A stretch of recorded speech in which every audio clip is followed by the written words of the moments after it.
Hello friends, आज हम देख रहे हैं पर्यावरणीय समस्याएं। इससे पहले हमने देखा था नगरीय स्थलों में विचलन, जिससे कि जब जनसंख्या की वृद्धि होती है तो नगरों में क्या समस्याएं आती हैं। तो इसमें सबसे पहले हमने देखा था कि हमें रहने के लिए आवास की हमें सबसे बड़ी आवश्यकता होती है।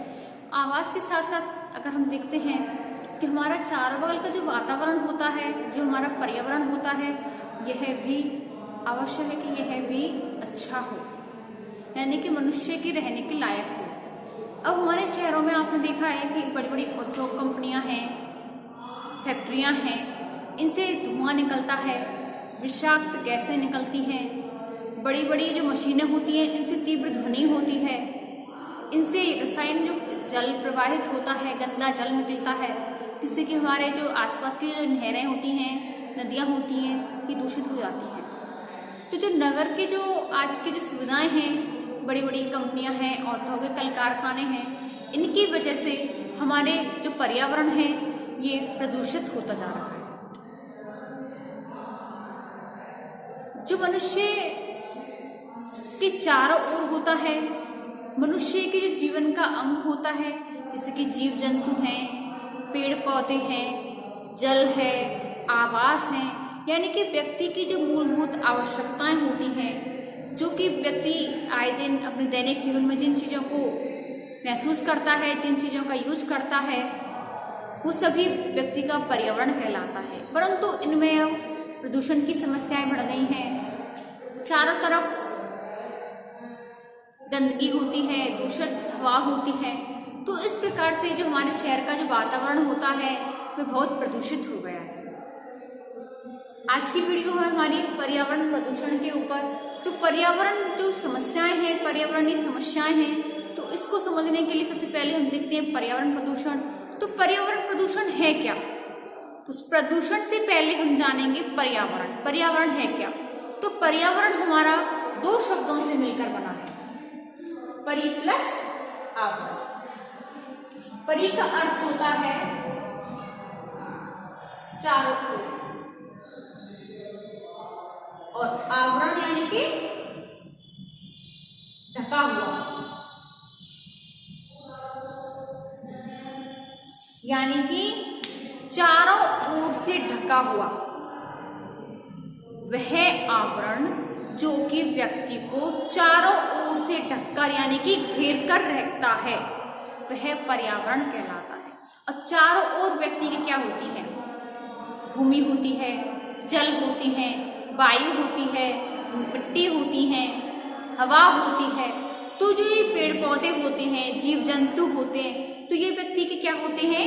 पर्यावरण के अंग होते हैं, जो कि व्यक्ति को चारों ओर से घेरे रखते हैं। वो होता है पर्यावरण। पर्यावरण से जो व्यक्ति होता है, पर्यावरण में व्यक्ति के चारों ओर उसकी मूलभूत आवश्यकताओं को पूरा करने के लिए बनी हुई होती हैं, आवश्यक चीजें होती हैं, जो कि व्यक्ति की मूलभूत आवश्यकताओं को पूरा करती हैं।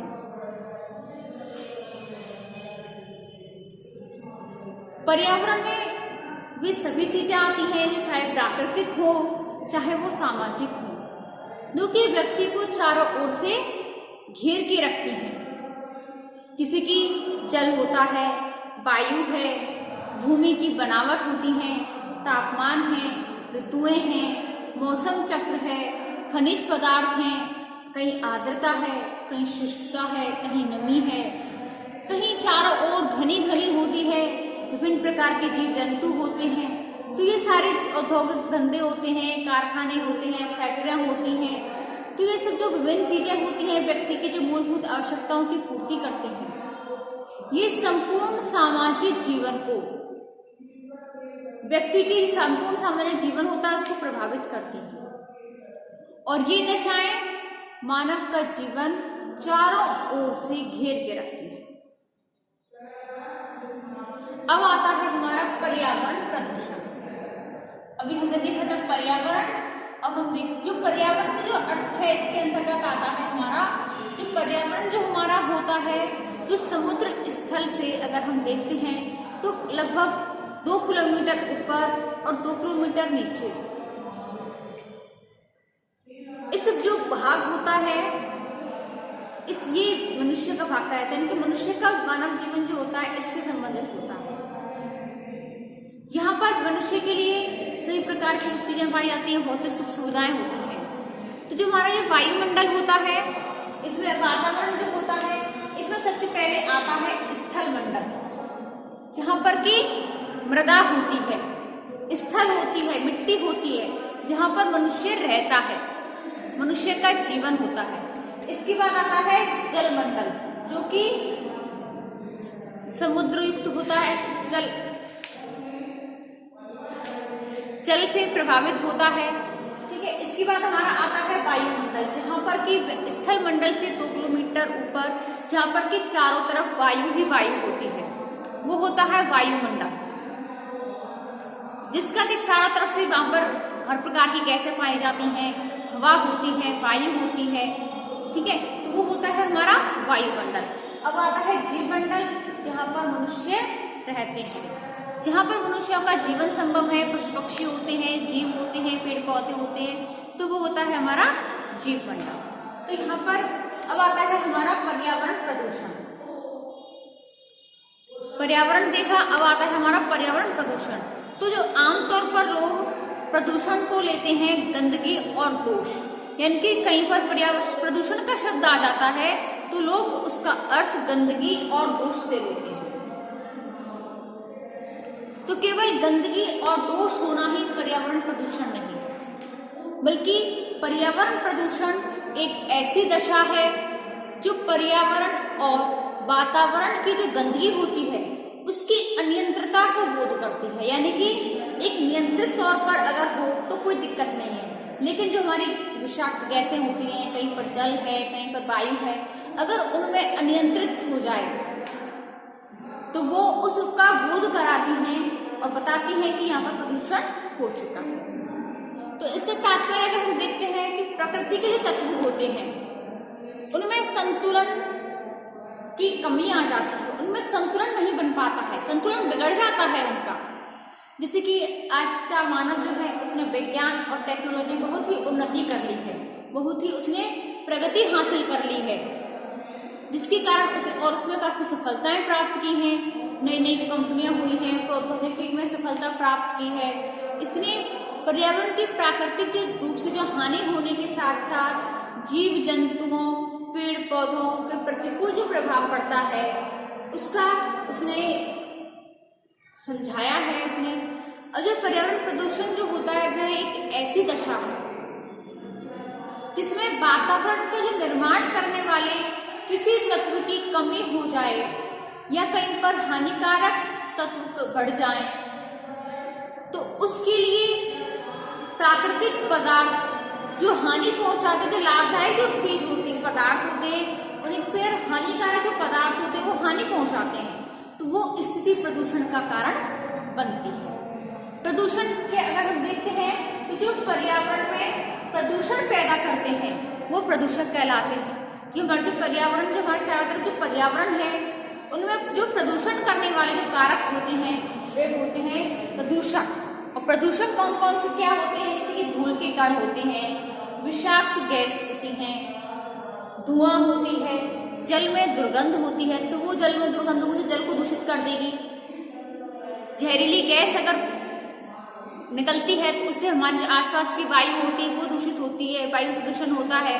तो इस प्रकार के तत्व होते हैं, ये प्रदूषक कहलाते हैं। अब आता है पर्यावरण प्रदूषण के प्रकार कि पर्यावरण प्रदूषण कितने प्रकार का होता है। तो इसमें सबसे पहले आता है वायु प्रदूषण। वायु प्रदूषण जैसे कि आपको पता है कि वायु प्रदूषण जो बड़ी बड़ी कंपनियां होती हैं, बड़ी बड़ी फैक्ट्रियां होती हैं, औद्योगिक धंधे होते हैं, इनमें जो बड़े बड़े कारखाने होते हैं, इनसे बहुत बढ़िया चिमनी होती है और उस चिमनी में से बहुत धुआं निकलती है, वहां पर विषाक्त गैसें होती हैं, बहुत जहरीली धुआं निकलती है उस चिमनी में से। और उस चिमनी में से जो धुआं निकलती है ये पूरे वातावरण में फैल जाती है और पूरे वातावरण की जो वायु होती है उसको दूषित कर देती है। उस जो वातावरण की जो वायु पूरी दूषित हो जाएगी तो उससे वायु प्रदूषण फैलता है। जो कारखानों से धुआं निकलता है, धूल के कण निकलते हैं, उससे जो प्रकृति का जो वायु होती है उसका संतुलन बिगड़ जाता है, और उस संतुलन को बिगड़ जाता है तो उससे वायु प्रदूषण फैलता है। जैसे कि आपने देखा है कि आजकल औद्योगिकरण की वृद्धि हुई है, यातायात के साधनों की वृद्धि हुई है, और यातायात के जो साधन होते हैं वो पेट्रोल और डीजल से चलते हैं।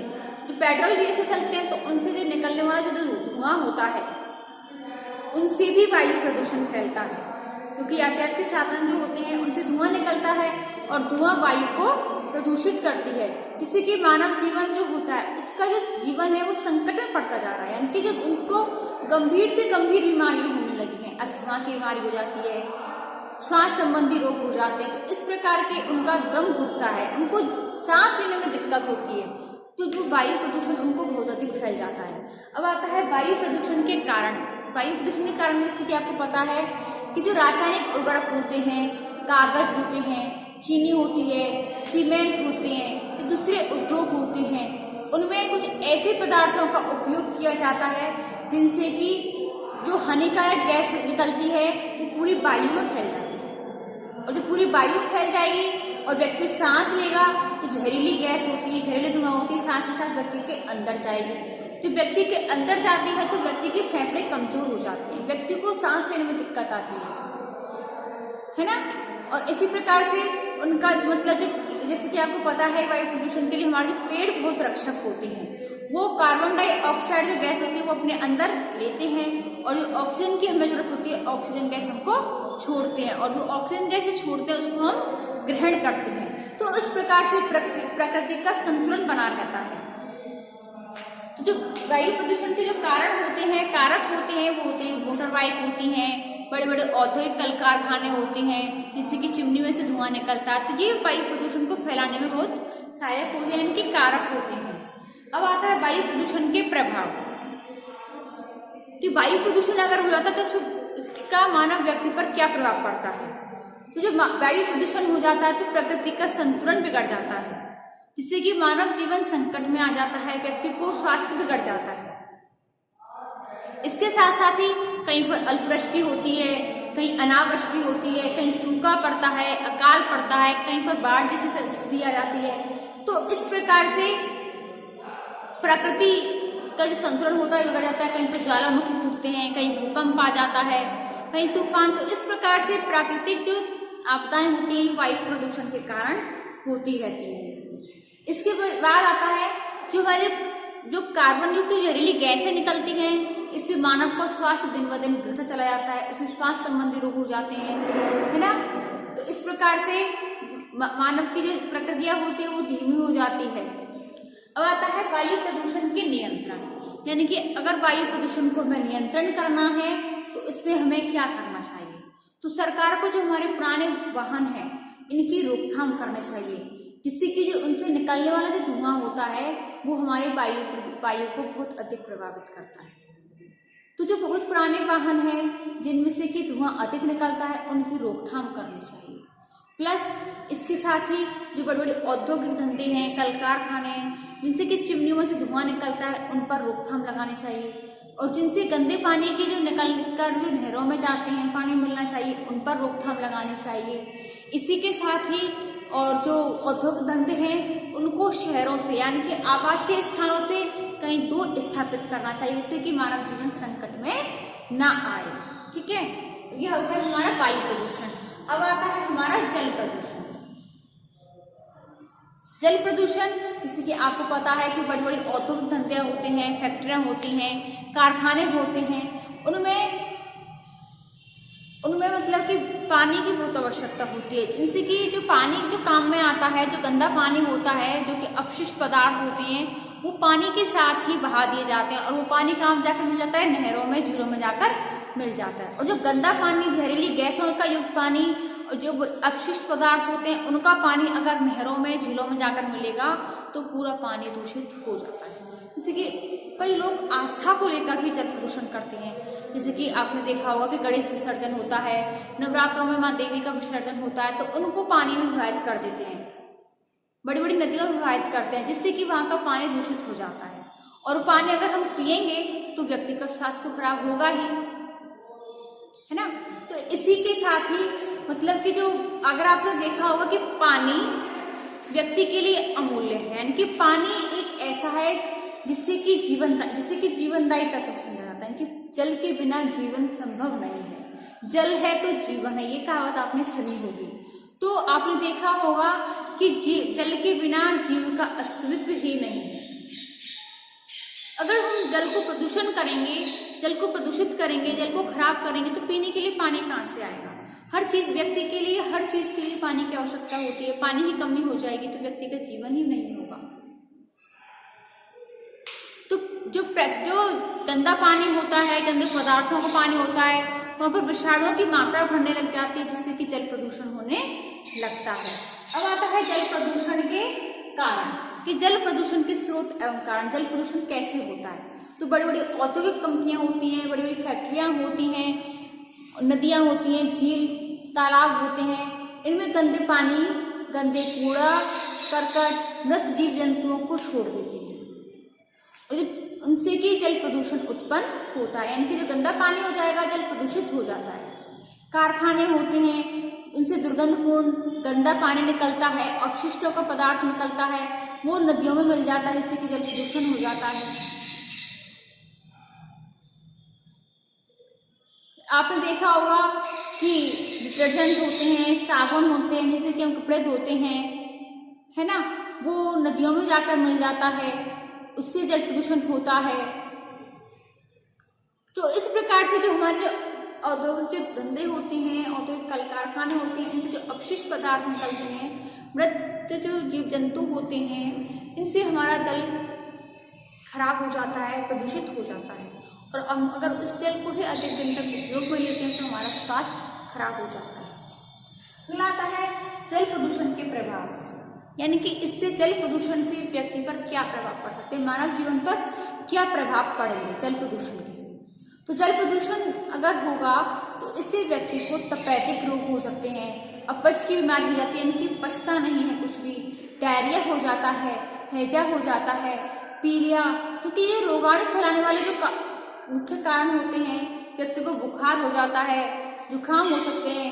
कारखानों से जो दुर्गंधपूर्ण जो पदार्थ निकलते हैं, तो जिससे कि अगर हम जल को सिंचाई के रूप में अगर काम में लेंगे तो हमारी फसल खराब हो जाती है, यानी कि उसकी जो उर्वरा शक्ति होती है वो समाप्त होने लगती है, खत्म हो जाती है, जिससे कि अच्छी पैदावार नहीं होती है।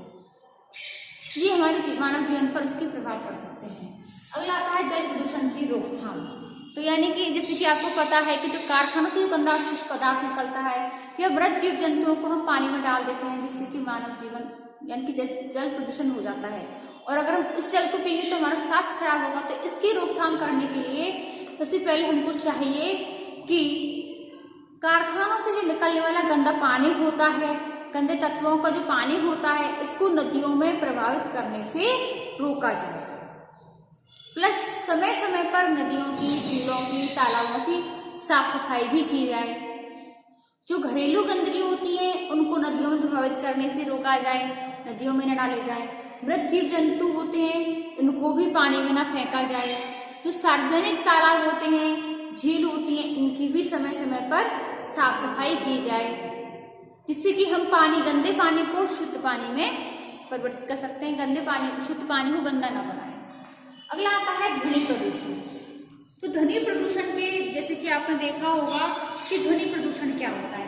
जो बड़े मतलब कि जो ध्वनि प्रदूषण होता है असहनीय आवाज, व्यक्ति एक सीमित मात्रा की जो 80 जो डेसिबल की जो मतलब कि आपने देखा होगा कि ध्वनि प्रदूषण को नापने के लिए जो तीव्रता की जो नापते हैं उसको डेसिबल में नापते हैं।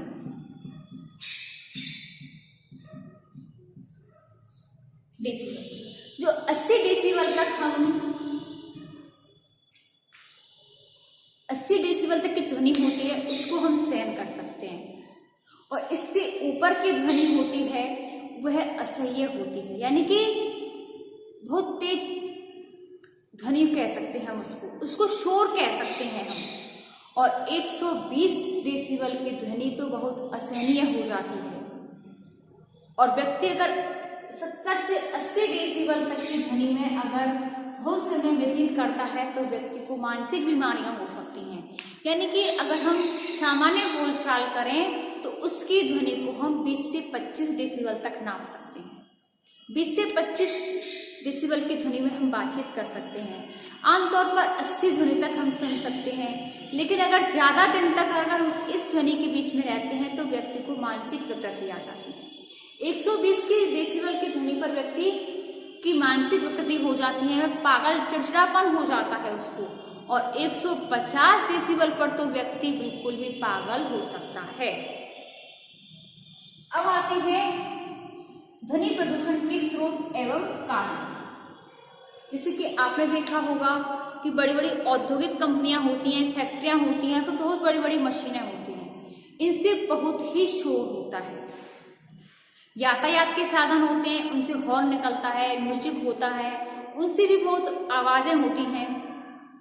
शादी विवाह पार्टियों में बड़े बड़े डीजे चलते हैं, साउंड होते हैं, घरों में टेलीविजन है, मोबाइल है, इनसे भी बहुत अधिक शोर होता है, जिससे कि मानव जीवन के लिए बहुत असह्य हो जाता है, बहुत अधिक शोर शराबा होता है। अब आता है ध्वनि प्रदूषण के प्रभाव। ये ध्वनि प्रदूषण जो अधिक होता है, इससे कि व्यक्ति का स्वभाव बहुत चिड़चिड़ा हो जाता है। व्यक्ति का स्वभाव बहुत ही अधिक चिड़चिड़ा होता है, उसके स्वास्थ्य पर प्रतिकूल प्रभाव पड़ता है, उसको मानसिक तनाव हो जाते हैं, मानसिक विकृतियां आ जाती हैं। और जो गर्भवती स्त्री होती है, अगर वह अधिक समय पर कहीं ऐसी जगह पर काम करती है जहां पर अधिक शोर शराबा होता है, तो उस बच्चे में मानसिक विकृतियां भी आ सकती हैं। अगला है ध्वनि प्रदूषण के निराकरण। तो जो ऐसी बड़ी बड़ी फैक्ट्रियां होती हैं जिनसे कि बहुत अधिक ध्वनि प्रदूषण होता है, तो ऐसी फैक्ट्रियों को आवासीय स्थानों से दूर स्थापित किया जाए, है ना। जो मोटर वाहनों के जो हॉर्न होते हैं, इनको बदला जाए, जिससे कि ध्वनि प्रदूषण को हम कई हद तक रोक सकते हैं। अगला आता है मृदा प्रदूषण। मृदा प्रदूषण यानी कि भूमि प्रदूषण भी, इसको हम भूमि प्रदूषण भी कह सकते हैं। मृदा यानी कि मिट्टी या भूमि की रचना। आपको पता है कि भूमि की रचना विभिन्न प्रकार के खनिज पदार्थों, लवण, गैस, जल, चट्टानों के चूर्ण, जीवाश्म आदि के मिश्रण से बनी हुई होती है। जो मृदा के जो स्रोत होते हैं, कारण होते हैं, कीटनाशक दवाइयां होती हैं, रासायनिक उर्वरक होते हैं, इनसे मृदा प्रदूषण बढ़ता है। इससे जमीन की उर्वरा शक्ति समाप्त होती है। उर्वरक जो होते हैं भूमि के अंदर जाकर मिट्टी के उन सूक्ष्म जीवों को नष्ट कर देते हैं जो कि उपजाऊ होते हैं, मिट्टी के जो प्राकृतिक रूप को बनाए रखने में योगदान देते हैं। इससे कि मृदा प्रदूषण होता है। अगला आता है रेडियोधर्मी प्रदूषण।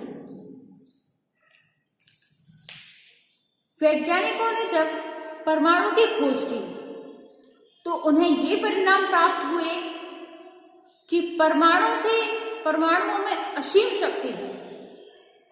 उस समय व्यक्ति को यह आस लगी कि शक्ति का उपयोग अधिक औद्योगिक उत्पादन करने में, बिजली पैदा करने में, खनिज संपदा निकालने में, तेल का पता लगाने में किया जाए। और इससे आपको पता होगा कि जब परमाणुओं का विकास हुआ तो जब द्वितीय विश्व युद्ध हो रहा था तो जापान के हिरोशिमा और नागासाकी नाम के जो दो नगर थे उन पर परमाणु बम गिराए गए। परमाणु बम गिराए तो उनका सर्वनाश हो गया, वहां पर सभी व्यक्ति समाप्त हो गए और जो बच गए उनमें कुछ न कुछ विकृतियां पैदा हो गई। कुछ ही घंटों में वहां 1 लाख से अधिक लोगों की मृत्यु हो गई। कई किलोमीटरों तक के क्षेत्र, वनस्पतियां, जीव जंतु नष्ट हो गए और जो जीवित लोग बच गए वो अधिकांश विकलांग हो गए। और वो उनकी जो रेडियो जो एक्टिव जो किरणें थी उनमें जो ऐसी थी कि जो अब तक जन्म लेने वाले बच्चे हैं वो भी अपंगता के शिकार पाए गए। तो इससे स्पष्ट होता है कि जो वैज्ञानिक होते हैं, बड़े बड़े वैज्ञानिक होते हैं जिनसे कि आणविक क्षमता पैदा होती है, ऐसा निर्माण करते हैं, वो परमाणु परीक्षण करते हैं, तो ये इनसे वातावरण में रेडियोधर्मी प्रदूषण भी बढ़ता जा रहा है। रेडियोधर्मी प्रदूषण जो है ये मानव जाति के लिए एक बहुत बड़ा खतरा बन गया है, जिससे कि जल प्रदूषण, वायु प्रदूषण, मृदा प्रदूषण,